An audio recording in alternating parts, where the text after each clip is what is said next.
Hey, my name is Ben Pavey and I live in Cambridge, Ontario in Canada. 4 years ago I heard about this group called Invisible Children, which was founded by 3 guys who went to Uganda in 2003 and learned about Africa's longest running war involving the abduction of children trained to be soldiers for Joseph Kony and his Lord's Resistance Army. For the last 6 years, Invisible Children has dedicated themselves to raising awareness about this 23-year-long war and ultimately to see it come to an end. These guys have been a huge inspiration to me over the years, along with other non-profit groups who have seen a need and have committed themselves to meeting that need.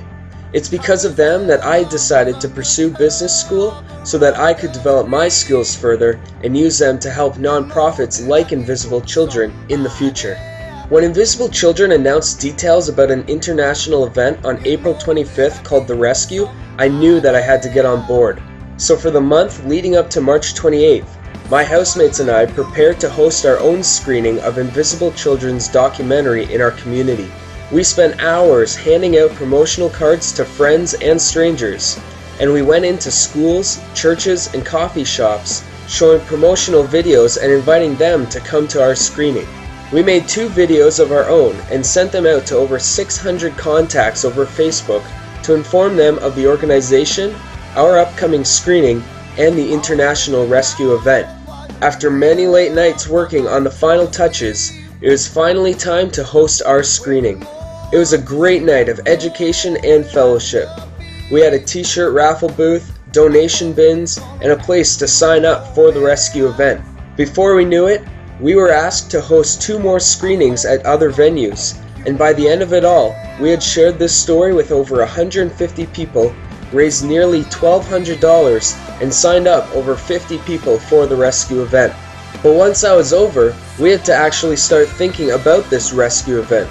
In over 100 cities across the world, people were going to be symbolically abducting themselves in a local park for the abducted children in Uganda and not leave until a cultural or political leader showed up to rescue them.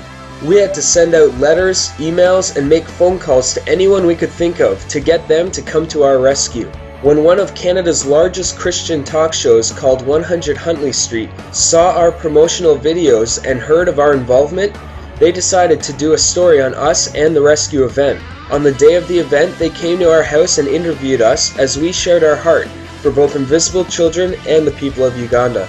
Without knowing if anyone was going to actually come for us, we joined with hundreds of people in Dundas Square in Toronto on April 25th and walked in a single file line to Queen's Park, where we sat and endured the wind and rain as we waited to be rescued. Soon enough, we were rescued when MP Olivia Chow showed up, followed by MP Jack Layton, Canadian icon Rick Mercer, and Rob Dyer of Skate for Cancer. Although we had officially been rescued by 4 people and we had attracted the media's attention, we still stuck it out the whole night, sleeping on the ground in the rain. In the morning, we packed up and made the long trek back home. As for the other cities, most were rescued within a day. However, there were still a few that hadn't been rescued.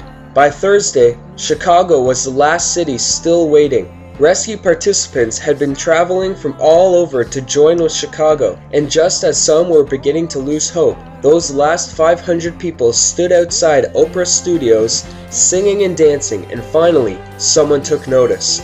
On Friday, May 1st, Oprah took a stand and actually modified her live show that day to publicly rescue Chicago and give them 7 minutes to share their story with all of her viewers. Finally, everyone had been rescued.